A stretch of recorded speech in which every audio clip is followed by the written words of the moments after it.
Episode 8 पेशकश मीरे कारवा। एक जवां उम्र किसान ने जो थियोडोरा के करीब ही बैठा था सामने चटियल मैदान की तरफ इशारा करते हुए कहा, आज से सिर्फ 50 साल पहले ये खेत सोने की काने थे और उनकी आमदनी से न सिर्फ कैसर के खजाने भरे रहते थे बल्कि खुद हमारे घरों में भी दौलत की कमी न थी।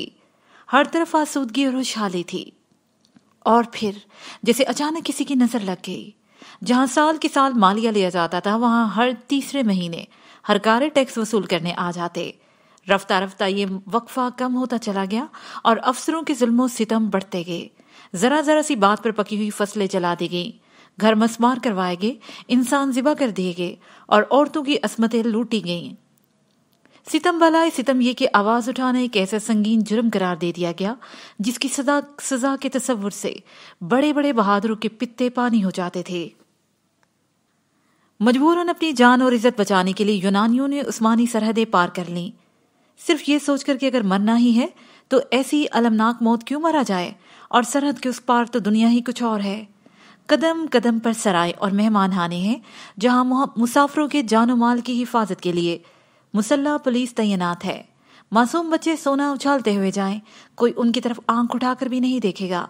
भूखों को खाना खिलाना, नंगों को कपड़ा और बीमारों को सरकारी हरज पर दवाएं दी जाती हैं। ऐसे सैकड़ों मदरसे हैं जहां बच्चों को मजहब और अकीदा, रंगो नूर का इम्तियाज किए बगैर अदबी, अहलाकी, तिब्बी, तजारती, संती और सपागरी की मुफ्त तालीम दी जाती है। काश्तकारों को जमीनें, मकान और हर किस्म की सहूलतें बहम पहुंचाई जाती हैं। सुल्तान के मुकर्रर किए हुए मालिया के सिवा जो फसल की मालियत के तनासुब से लगाया जाता है और किसी किस्म का टैक्स नहीं लिया जाता। सुल्तान खुद इस बात का ख्याल रखता है कि कोई अफसर किसानों में खौफो हरास न फैलाए। तुम खुद ही बताओ। बूढ़े किसान ने थियोडोरा से मुहातब होकर कहा, ऐसे मुसलमान सुल्तान के साए में रहना अच्छा है या उस रोमी कैसर की सल्तनत में जिसका एक मामूली से मामूली हरकारा भी अपने आप को कैसर समझता है। जरजवेर अब किसान औरतों से उकताकर थियोडोरा के साथ बूढ़े और नौजवान किसानों में दिलचस्पी लेने लगा था। अगरचे किसानों को इस बात का यकीन था कि थियोडोरा, जरजवेर और उसका खिदमतकार तीनों आम यूनानी शहरी हैं, मगर जरजवेर की आंखों से जिस किस्म की चमक दिखाई देने लगी थी, बूढ़ा किसान उससे बेचैनी से महसूस करने लगा था। वो सोच रहा था कि अगरचे ये लोग कैसर के कारिंदे नहीं, फिर भी हैं तो यूनानी। हो सकता है कि इस वक्त कैसर की सल्तनत में रहने वाले किसानों को जो मुश्किलात दरपेश हैं उन्हें उनका कोई एहसास ना हो सकता है ये लोग बिल्कुल शहरी हों। अगर इन लोगों ने मुखबरी कर दी तो गांव पर आफत आ जाएगी। जरजवेर और थियोडोरा इन किसानों की बातों पर खामोशी से गौर कर रहे थे और उसने उनकी खामोशी से फायदा उठाते हुए कहा, मेरा तो ये ख्याल है कि हमेशा ऐसे हालात ना रहेंगे। आज यूनानी जिस कौमी खतरे से दामन बचाने के बहाने ढूंढ रहे हैं, शायद वो कल मजबूर होकर उसके खिलाफ मुत्तहिद हो जाए, और जब एक बार कैसर की सरहदें तुर्कों की लूट मार से महफूज हो जाएंगी तो फिर वही जमाना लौट आएगा जिसकी याद से हम अपना दिल बहला लेते हैं। वो जमाना बहुत जल्द वापस आने वाला है। जरजवेर ने ढलते हुए सूरज की तरफ निगाह डालते हुए कहा, जरूर सिर्फ इस बात की है कि हम उस खतरे के सामने मुत्तहिद हो जाएं। जरजवेर उठ खड़ा हुआ, जिसे देखकर उसका खिदमतगार भी संभला। जरजवेर ने थियोडोरा से कहा, चलिए हमने बहुत आराम कर लिया, अब शाम से पहले पहले किसी मौजू ठिकाने पर पहुंच जाना जरूरी है। गांव वाले इस मुख्तसिर और अजीब काफले को पगडंडियों पर बढ़ता और चलता देख रहे थे। आज ये जा रहे हैं, कल उनके नक्शे कदम पर हम भी चल खड़े होंगे। 7वां बाब, तातार। थियोडोरा किसके हुक्म से जा रही थी, कहां जा रही थी और क्यों जा रही थी? जरजवेर को अब तक इसके बारे में कुछ भी इल्म नहीं था। उसे तो उसकी हिफाजत और रहनुमाई पर मामूर किया गया था। उसका काम थियोडोरा की रफाकत था, उसकी मंजिल तक जहां थियोडोरा को पहुंचना था। वो इस सफर में थियोडोरा की शख्सियत और सबसे बढ़कर उसके मासूम हुस्न और शबाब से बराबर मुतासिर होता चला रहा था। उसका दिल कहता, काश ये सफर यूं ही जारी रहे, उम्र भर हम यूं ही बढ़ते चले जाएं, कोई मंजिल रास्ते में हायल ना हो। इस सफर के दौरान थियोडोरा के इल्म और तजर्बे में बहुत कुछ इजाफा हुआ। उसके दिलो निगाह में गैर मामूली वुसअत आ गई और बाज मकामात पर तो उसके गहरे नजरियात और पुख्ता अकायद भी मुतजलजल हो गए। वो इस सफर में मुतद्दिद खानकाहों में से गुजरी थी। کئی راہبوں اور پادریوں اور مبلغوں کے سامنے عقیدت و احترام کے ساتھ جھکی تھی، مگر اب ان لوگوں سے اسے خوف آنے لگا تھا۔ وہ ان کا سامنا کرنے سے گھبرانے لگی اور ترکوں کے بارے میں صحیح حالات معلوم کرنے کا شوق اس کے عقائد پر غالب آنے لگا۔ تھیوڈورا بارہا اپنے ان نئے خیالات میں کھو کر رہ جاتی، اس کی رفتار سست پڑ جاتی۔ اس وقت زرزویر اپنی باتوں سے اس کی ہمت بڑھاتا۔ وقت کے ساتھ ساتھ ان کا راستہ بھی کٹتا رہا، یہاں تک کہ وہ ایڈرینا کے سرحدی کلیسا تک پہنچ گئے۔ یہ خانقاہ جوزفیا نامی خاتون کے نام سے منسوب اور مشہور تھی۔ اسے 30 میل کے فاصلے پر عثمانی سلطنت کی سرحد شروع ہو جاتی تھی۔ یہی وجہ ہے کہ جوزفیا یونانی جاسوسوں کا آخری مرکز تھا۔ جوزفیا کے پادری کو تھیوڈورا کے آنے کی اطلاع مل چکی تھی۔ اس سے پہلے بھی اس قسم کی لڑکیاں ایڈرینا میں چور دروازوں سے بھیجی جا چکی تھیں۔ یہ یونانیوں کا قدیم دستور تھا۔ اگر قومی خدمت کے جذبے کو برقرار رکھنے کے لیے ان لڑکیوں کی عزت افزائی کا خیال نہ ہوتا جو اپنی زندگی خطرے میں ڈال کر جاسوسی کرنے آتی تھی، تو شاید جوزفیا کا مغرور پادری انہیں دیکھنا بھی گوارا نہ کرتا۔ مگر کیسر کا حکم تھا، اور ایسی لڑکیوں کو ہر قسم کی راحت و آرام پہنچانے کے علاوہ یہ بھی ہدایت تھی کہ کلیساؤں میں انہیں گرم جوشی کے ساتھ خوش آمدید کہا جائے۔ جوزفیا کے پادری نے تھیوڈورا کا اس طرح استقبال کیا جیسے کہ بڑی شہزادی راہبہ بن کر کلیسا میں داخل ہوئی ہو، لیکن جب اس نے تھیوڈورا کو دیکھا تو بس دیکھتا ہی رہ گیا۔ اس کا زہد و تقدس اور اس کی پارسائی کے پرہچے اڑ گئے۔ اس نے تھیوڈورا کے ساتھ زرزویر کو بھی دیکھا اور دل ہی دل میں یہ فیصلہ کر لیا کہ اس شخص کو تو وہ راتوں رات ہی قسطنطنیہ واپس بھیج دے گا۔ اور پھر جب یہ لوگ کھانے سے فارغ ہوئے تو وہ کہنے لگا، مجھے بے حد افسوس ہے کہ میں اس دور افتادہ مقام پر مہمانوں کی خصوصی خاطر مدارت نہ کر سکا۔ دراصل یہ جگہ ایسی ہے جہاں دشمن جاسوس ہر وقت منڈلاتے رہتے ہیں، اس لیے وقت کا تقاضا یہی ہے کہ یہاں آمد و رفت کم رہے، ورنہ نوابزادی اپنی منزل کی طرف پہلا قدم اٹھاتے ہی خطرات اور مشکلات میں گر جائے گی۔ تھوڑی دیر وہ خاموش رہا، شاید وہ کچھ کہنے والا تھا۔ اس سے پہلے وہ ان کے چہروں کا جائزہ لے رہا تھا، اور پھر وہ زرزویر کی طرف مخاطب ہوا۔ یہ میرا مخلصانہ مشورہ ہے کہ آپ نوابزادی سے بالکل علیحدہ ہو جائیں۔ نہ صرف علیحدہ، بلکہ بہتر یہ رہے گا کہ آپ کل صبح سویرے ہی قسطنطنیہ واپس لوٹ جائیں۔ زرزویر حیران ہو کر اس کی طرف دیکھنے لگا تو وہ کہنے لگا، گھبرانے کی ضرورت نہیں، آپ نوابزادی کی پوری حفاظت کے ساتھ یہاں رہنے پر مطمئن رہیں۔ آپ نے نوابزادی کو پوری حفاظت کے ساتھ ان کے محافظوں تک پہنچانے میں کامیاب ہو گئے ہیں، اور اب جوزفیا سے نوابزادی کی حفاظت کا سراسر ذمہ ہمارے سر ہے۔ میں آپ کو یقین دلاتا ہوں کہ نوابزادی کو ہم اپنی جان سے زیادہ عزیز رکھیں گے۔ اسی طرح ہم آپ پر یا کسی اور پر احسان نہیں کرتے، بلکہ تھیوڈورا اس وقت ساری یونانی قوم کی امانت ہے، مسیحیت کی امانت، صلیب کی طرح مقدس اور محترم۔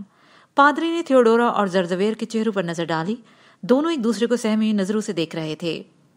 اس نے بھی اپنا سر یوں جھکا لیا جیسے حالات کی شدت پر اسے بے حد افسوس ہے، لیکن تھوڑی دیر بعد وہ زرزویر کو سمجھانے لگا، میرے عزیز، خانقاہ کے قوانین کی روح سے آپ کو خانقاہ کے اندر قدم تک رکھنے کی اجازت نہیں دی جا سکتی۔ افسوس، میں آپ کی کوئی خدمت نہیں کر سکتا۔ آپ کو یہ رات خانقاہ کے باہر سرائے میں بسر کرنا پڑے گی۔ یہاں آنے جانے والے دوسرے مسافر ٹھہرتے ہیں۔ زرزویر پادری کی بات سمجھنے کے لیے اس کی طرف غور سے دیکھنے لگا، لیکن اس سے پہلے کہ زرزویر لب کھولے، پادری نے خانقاہ کے اندر سے گھنٹے کی آواز سن کر باری باری دونوں کو خاموشی سے دیکھا، اور پھر تھیوڈورا سے مخاطب ہو کر کہا، نوابزادی، نماز کا وقت ہو گیا، اپنے ہم سفر کو الوداع کہیے۔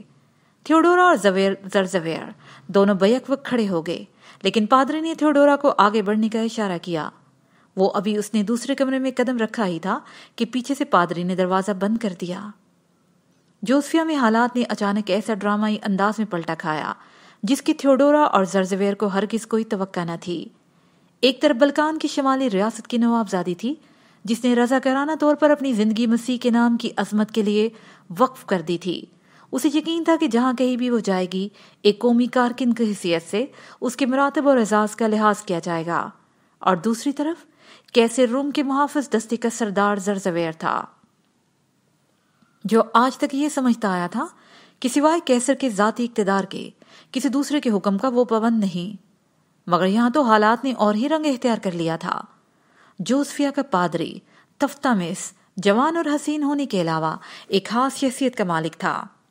यूं मालूम होता था गोया जोसफिया अपनी जगह एक खुद मुख्तार रियासत है और तफ्तामिस उसका मुतलिकुल अनान हुक्मरान। उसकी बातचीत में खानकाहों की आम रवायती रूहानियत के अलावा एक तरह की जाबराना आमरियत झलकती थी।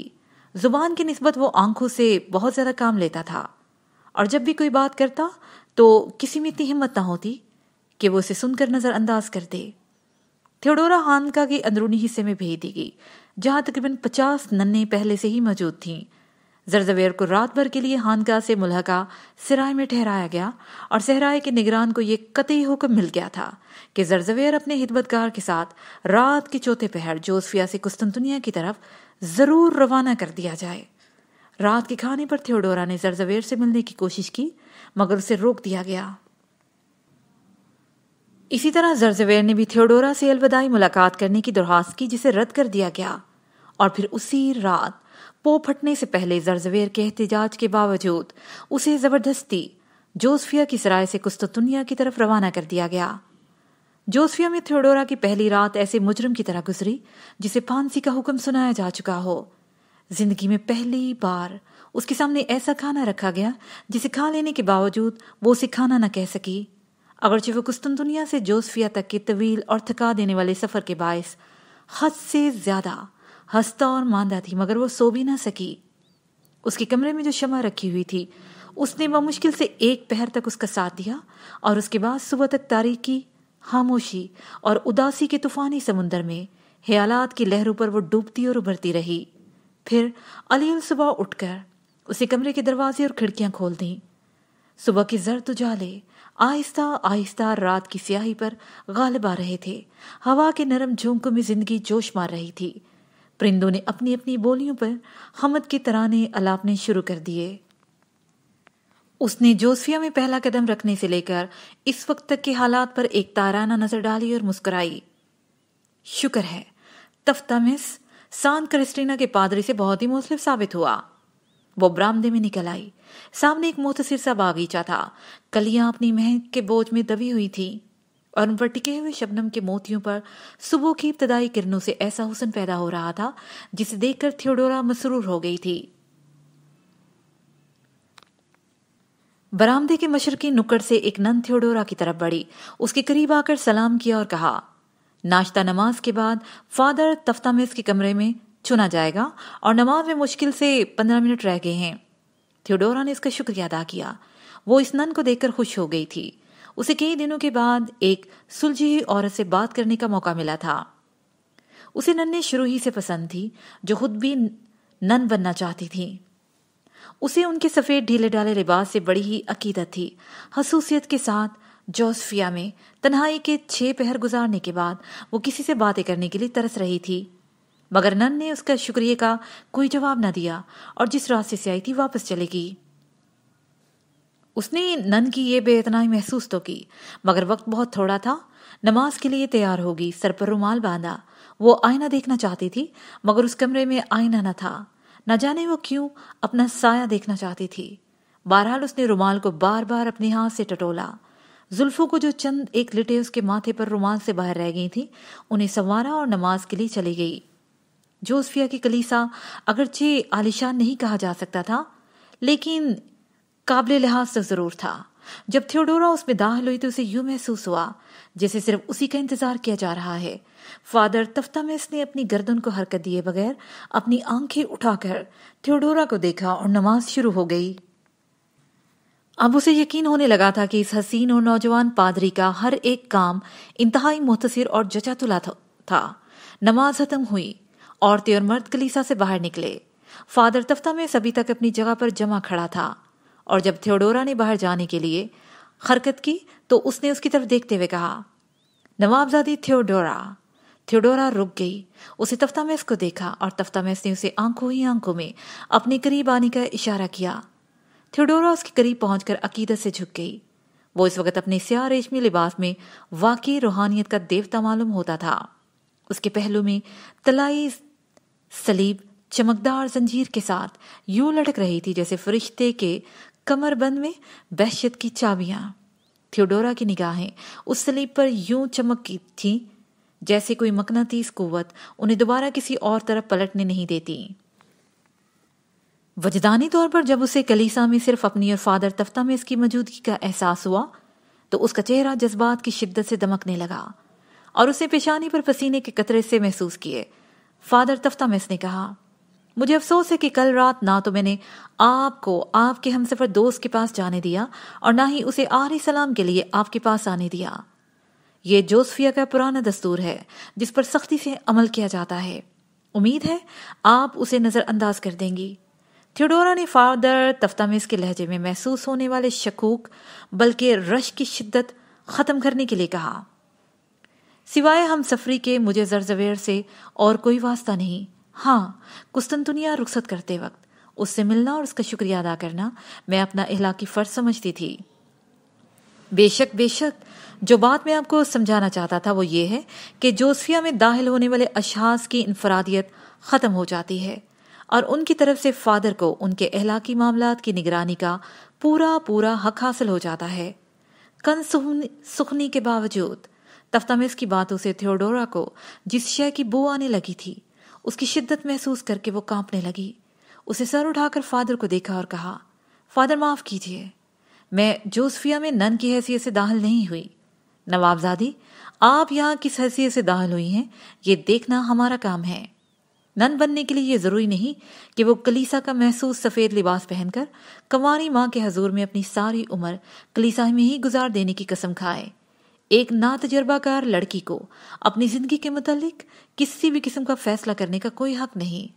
जोसफिया में इस किस्म के फैसले कलीसा ही में होते हैं और एक मजहब परस्त मसीही को इन फैसलों के सामने सर झुका देना चाहिए। थियोडोरा ने खौफजदा होकर चारों तरफ देखा। कलीसा में वीरानी और सकूत के अलावा और क्या था?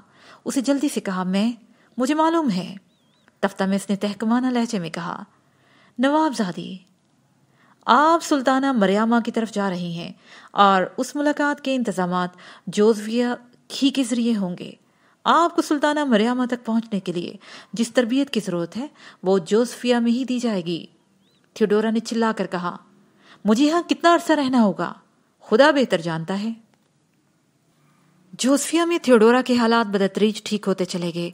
हालांकि इस्लाह की रफ्तार इस कदर सुस्ती कि बाज़ औक़ात उसका दीवारों से सर फोड़ने को जी चाहता। पूरे एक हफ्ते तक फादर के साथ इस बातचीत के अलावा और कोई हादसा पेश न आया। इस दौरान में 2 उधेड़ उम्र नन्हे थियोडोरा के साथ ज्यादा से ज्यादा देर तक वाबस्ता रहीं और दोनों ने जब कभी कोई बात की वो जोसफिया की तंजीम और फादर तफ्तामेस ही से ताल्लुक रखती थीं। इसमें तमाम गुफ्तगू का मकसद ये था कि दुनिया में अगर कोई इंसान कहलाने का मुस्तहिक है तो वो फादर तफ्तामेस है।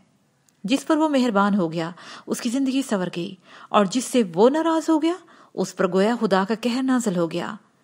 थियोडोरा को बहुत जल्द यूं मालूम होने लगा कि ये नन्हे खास तौर पर किसी मकसद के लिए भेजी जा रही थीं और इसमें कोई शक नहीं कि नन्नू ने इशारों के नायों में उसे जो कुछ समझाने की कोशिश की थी वो उसे पूरी तरह समझ गई। और जब तक ये नन्हे थियोडोरा के करीब रही तफ्तामेस उससे दूर रहा, लेकिन जो ही वो नन्हे उससे बदतरीज परे होने लगी तफ्तामेस करीब तर होता गया। शुरू में वो महज इस तरह बेमकसद चक्कर लगाता जहां थियोडोरा रहती थी, उसे देखता और मुस्कुरा कर गुजर जाता। लेकिन ये खामोश मुस्कुराहट बहुत जल्द छोटी छोटी मुलाकातों में मुंतकिल होगी और आखिरकार उसने एक दिन थियोडोरा से कहा, नवाबजादी को जोसफिया में आए हुए बहुत दिन गुजर गए मगर आपने अभी तक मेरे सामने एतराफ नहीं किया। हालांकि इस काम के लिए हफ्ते की शाम मुकर्रर है। थियोडोरा खामोश रही तो तफ्तामेस ने कहा, आप जैसी नौजवान अकीदत परस्त लड़कियों के लिए एतराफ कन्फेशन बेहद जरूरी है। ऐसा करने से जहन और ज़मीर तमाम नफ्सियाती उलझनों से पाक रहते हैं, रूहानी बसीरत तेज होती है और इंसान की सलाहियतों को नशनुमा का मौका मिलता है। थियोडोरा भी खामोश रही मगर उसके जहन में तूफान बर्पा हो गया। तफ्तामेस बड़ी होशियारी के साथ उस पर वो हरबा इस्तेमाल कर रहा था जो उससे पहले थियोडोरा जैसी कई मासूम लड़कियों पर बड़ी ही कामयाबी से इस्तेमाल किया जा चुका था। हकीकत में यही वो हरबा था जिसने रफ्ता रफ्ता कलीसा को नफसानियत का अखाड़ा बना दिया। ना तजर्बाकार رئیس زادیاں بڑی ہی سادگی کے ساتھ پادریوں کے سامنے اپنے گناہوں کا اعتراف کرتی۔ جب ان کی کمزوریاں بے نقاب ہو جاتی تو پادری ان سے استفادہ کرتے، اور عقیدہ پرست لڑکیاں اپنے گناہ چھپانے کے لیے پادریوں کا اعلی کار بن کر رہ جاتی۔ یہ ایک تیر بہتف نفسیاتی گرفت تھی جسے تفتمیس بڑی ہی ہوشیاری کے ساتھ تھیوڈورا کی گردن میں مضبوط کر رہا تھا، مگر اب وہ اس قدر بیوقوف نہ تھی کہ ان باتوں کو نہ سمجھ پاتی۔ جو دوشیزا کارڈینل جولین کے مکر و فریب اور ہنیاڑی اور کیسر روم جیسے انسانوں کی آنکھوں کے اشارے سمجھنے لگی تھی، اسے فادر تفتمیس کے پہچاننے میں کوئی دقت پیش نہیں آ رہی تھی۔ بہرحال اب حقیقت بے نقاب ہو گئی، اور اس دن وہ اسے بڑی ہی خوبصورتی سے ٹال گئی۔ تفتمیس اسے ہر روز اعتراف کی دعوت دیتا اور وہ ہر روز اس دعوت کو رد کر دیتی۔ آخرکار ایک دن تنگ آ کر تفتمیس نے تھیوڈورا سے پوچھ لیا کہ آپ آخر ایسے ضروری مذہبی فریضے کو کیوں نظر انداز کر رہی ہیں؟ تھیوڈورا نے تفتمیس کی آنکھوں میں جھانکا تو وہ صاف دیکھ رہی تھی۔ جوزفیا کے خاموش اور ماہر نفسیات پادری کی آنکھوں میں وہی طوفان جنم لے رہے ہیں جو وہ سان کرسٹینا کے پادری کی نظروں میں دیکھ چکی تھی۔ اس نے اپنا سر جھکایا اور جواب دیا، اس لیے کہ میں نے کوئی گناہ نہیں کیا جس کا اعتراف کروں۔ تفتمیس نے تھیوڈورا کو حیرت سے دیکھا اور کہا، دوسرے لفظوں میں آپ یہ ثابت کرنا چاہتی ہیں کہ آپ انسانوں کے زمرے سے نکل کر فرشتوں کے گروہ میں داخل ہو چکی ہیں، ورنہ یہ کیسے ممکن ہو سکتا ہے کہ انسان گناہ کا مرتکب نہ ہو؟ تھیوڈورا نے کوئی جواب نہ دیا اور اسے خاموش پا کر تفتمیس نے کہا، خیر کوئی بات نہیں، میں آپ کو مجبور نہیں کر سکتا، لیکن آپ آئندہ ہم مشربی کی رسم میں ضرور شریک ہوا کریں گی۔ ہم مشربی مسیحی عقیدے کی روح سے ایک سنت ہے۔ جب حضرت عیسیٰ علیہ السلام کے حواریوں نے فریسیسیوں کے ساتھ ساز باز کر کے جناب مسیح کو گرفتار کروانے کے لیے انتظامات مکمل کر لیے، اس وقت آپ اپنے حواریوں کے ساتھ اس ٹیلے پر بیٹھے تھے جس کے عقب میں وہ صلیب گاڑی جا رہی تھی جس پر آپ کو سولی دی جانے والی تھی۔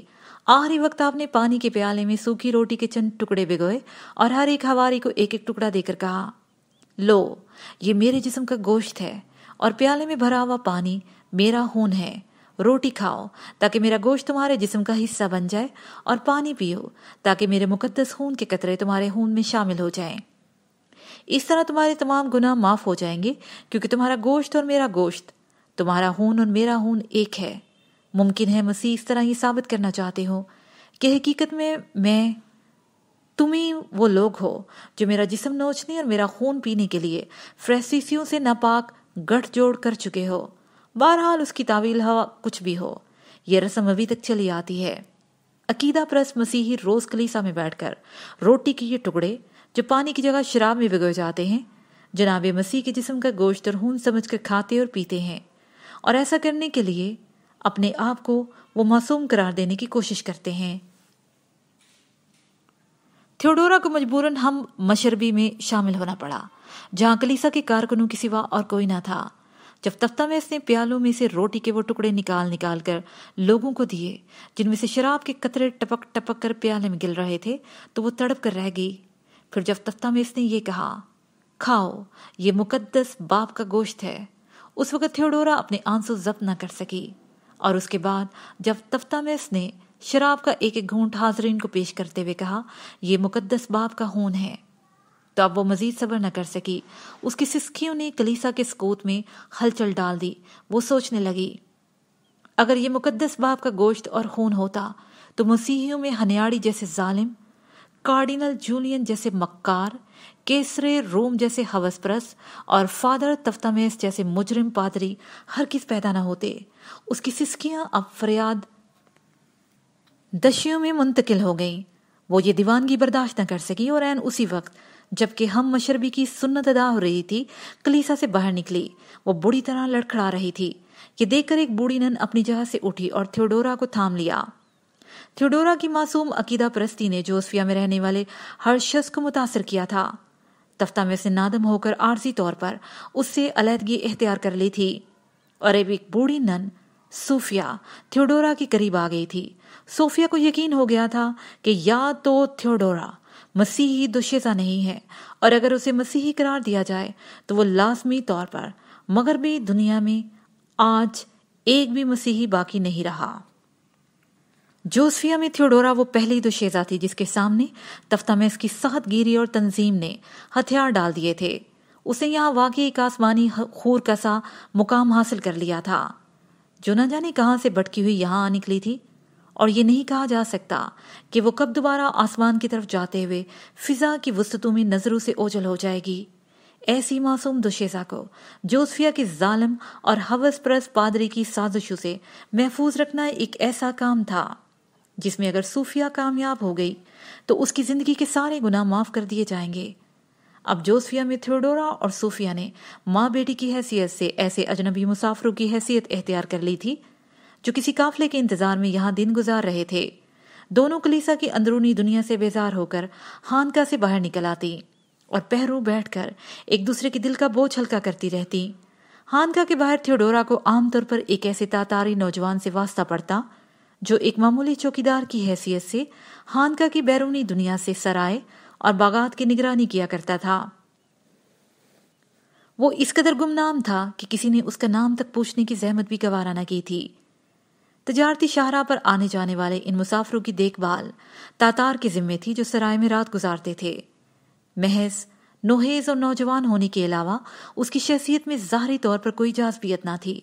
हाँ, एक अरसे से यूनानियों में जिंदगी गुजारने के बावजूद वो अपने मरूसी लिबास और तौर एतवार से बेगाना न हुआ था। उसके खूबसूरत सडोल और बड़े बड़े गुदास तातारी जिस्म से थियोडोरा को क्या वास्ता। उसकी चाल ढाल में बला की तेजी थी और उसकी आंखें तो बड़ी ही खतरनाक थी। उसकी आंखों में झांकने की कोशिश न करना। सूफिया थियोडोरा को डराती थी। जिस तरह सांप अपनी आंखों के असर से छोटे छोटे परिंदों को शल और जिंदगी की कुव्वतों से महरूम कर देता है, बिल्कुल उसी तरह तातारी औरतों को अपना गुलाम बनाकर ले जाते हैं और एशिया के शहरों में बेच देते हैं। तातार जब कभी थियोडोरा को अकेला देखकर उसके करीब आने की कोशिश करता, वो किसी और तरफ चल देती। उसे फौरन सोफिया की हदायत याद आ जाती, मगर तातार के मर्दाना वकार में ऐसी कशिश थी जिसे वो कभी नजरअंदाज न कर सकी। और जब कभी ये नौजवान अपनी धुन में थियोडोरा की मौजूदगी से बिल्कुल बेखबर उसके करीब से गुजरता, वो उस वक्त तक उसे देखती रहती जब तक उसका वजूद दिखाई देता। तातार भी वजदानी तौर पर थियोडोरा को अपनी किस्मत करार देने लगा था, मगर उसे शक था कि शायद उसकी किस्मत ऐसी खूबसूरत और ताबनाक ना हो। एक दिन जोसफिया में शाम के वक्त बहुत बड़ा काफला उतरा जो ईरान, आज़रबाईजान, आर्मीनिया, जॉर्जिया और बहरा असवद के मशरकी मरकजों का तजारती सामान बल्कान की तरफ लाया था। उस काफले ने एक उजाड़ सी खानकाह में ऐसी चहल पहल पैदा कर दी जिसे देखते हुए थियोडोरा को एक जमाना गुजर चुका था। थियोडोरा यूं भी खानकाह की अंदरूनी फिजा से बेदार थी, इसलिए उसका ज्यादा वक्त खानकाह के बाहर ही मैदान में बसर होता था। अब उस काफले के आ जाने से यहाँ एक शहर सा आबाद हो गया। इन काफलों के साथ बाज ऐसे जिंदा दिल लोग भी होते हैं जो मंजिलों पर उतरने के बाद ताजरों और दूसरे खिदमतगारों का दिल बहलाने के लिए नाच गाने और बाज दूसरे खेल और करतब दिखाकर रोजी कमाते हैं। काफलों के उतरते ही इन लोगों ने अपनी मजलिसें जमाई और थियोडोरा को ऐसा महसूस हुआ जैसे वो अचानक जोसफिया की खानकाह से निकलकर किसी ऐसे शहर में आ गई है जहां दुनिया की तमाम कौमें एक दूसरे के साथ फराहदिली और मोहब्बत से रहती हैं। शाम के धुंधलके बदतरीज स्याही माइल हो रहे थे। जगह जगह अलाव रोशन हो गए जहां गोश्त भूना जा रहा था। कहीं रक्स की महफिल गर्म थी, कहीं सरूद की। किसी जगह वस्ती एशिया के खुशबियां दास्तान को खुशरबा अफसानों से सामीन को महवे हैरत बनाए हुए थे। काफले वाले जैसे जैसे जरूरी कामों से फारिग हो रहे थे, महफिलों की गर्मी बढ़ रही थी। लोग दरख्तों से टेक लगाए आराम कर रहे थे। चारों तरफ आग रोशन थी जिसकी शोलों ने दरख्तों की शाहों पर एक अजीब समा पैदा कर दिया था। थियोडोरा इस चहल पहल से इस कदर मुतासिर हुई कि उसे शाम के खाने का भी ख्याल न रहा। सूफिया उसे बार बार बुलाने आई, मगर वो इस गहमा गहमी से दूर होना बर्दाश्त न कर सकती थी। वो दूसरे मुसाफिरों से अलग एक दरख्त के तने का सहारा लेकर खामोश बैठी कभी नाच गाने की तरफ मुतवज्जा हो जाती और कभी किसी दास्तान गो की तरफ। रात के सुकून ने जश्न की रंगीनी में और इजाफा कर दिया था। थियोडोरा जब से जोसफिया में आई थी उसे एक पल भी सुकून नसीब न हुआ था। जैसे जैसे वक्त गुजरता जा रहा था उसकी बेचैनी और परेशानी बढ़ रही थी। एक बेनाम खौफ और नामालूम अंदेशा हर वक्त उसके दिमाग पर छाया रहता। اس کے دن پریشان حالی میں اور راتیں ڈرونے خوابوں میں بسر ہوتی، مگر آج پہلی مرتبہ اسے اپنے ارد گرد اس قدر محفوظ اور حقیقی زندگی کا دھندلا سا عکس نظر آیا جسے وہ اپنے آبائی محل میں چھوڑ آئی تھی۔ یہ قافلہ اس کی زندگی میں ایک ایسا انقلاب لایا تھا جس کے لیے وہ ترس رہی تھی۔ ناچنے والوں کے جسم کی ہر حرکت میں سکون کے خزانے مستور تھے، گانے والوں کی آواز محبت اور الفت کا سرچشمہ تھی، اور سامعین کے کہکے امن کے نعرے۔ آخر کار مسرت و انصبات، امن و محبت کا یہ طلسم آہستہ آہستہ ٹوٹنے لگا۔ آگ کے شعلے مدھم ہوتے رہے، چمکتے ہوئے انگارے راکھ کی تہوں میں بدتریج دفن ہوتے چلے گئے۔ جو شخص جہاں تھا اونگنے لگا اور رفتہ رفتہ تھیوڈورا پر بھی غنودگی تسلط جمانے لگی۔ اگر جوزفیا کا محسوس منحوس سکوت اس میدان میں رینگنے لگا، مگر جو خوف جوزفیا کی اندرونی دنیا پر حکمران تھا وہ ہانکا کی بیرونی دنیا کی طرف آنے کی جرت نہ کر سکا۔ اس سکوت میں بھی تھیوڈورا کو زندگی کی چہل پہل محسوس ہوتی تھی۔ وہ جس طرح سے سہارا لیے بیٹھی تھی وہیں بیٹھی رہی اور پھر اونگتے اونگتے سو گئی۔ اچانک اسے یوں محسوس ہوا جیسے کسی نوجوان کے گرم گرم ہاتھ اس کے نیم اریاں یخبستہ شانوں سے مس ہوئے، جس کے اثر سے اس کی رگوں میں جمع ہوا خون پگھل کر ایڑی سے چوٹی تک دوڑنے لگا۔ وہ خوفزدہ ہو کر سمٹ سی گئی اور ڈرتے ڈرتے اپنی آنکھیں کھولی۔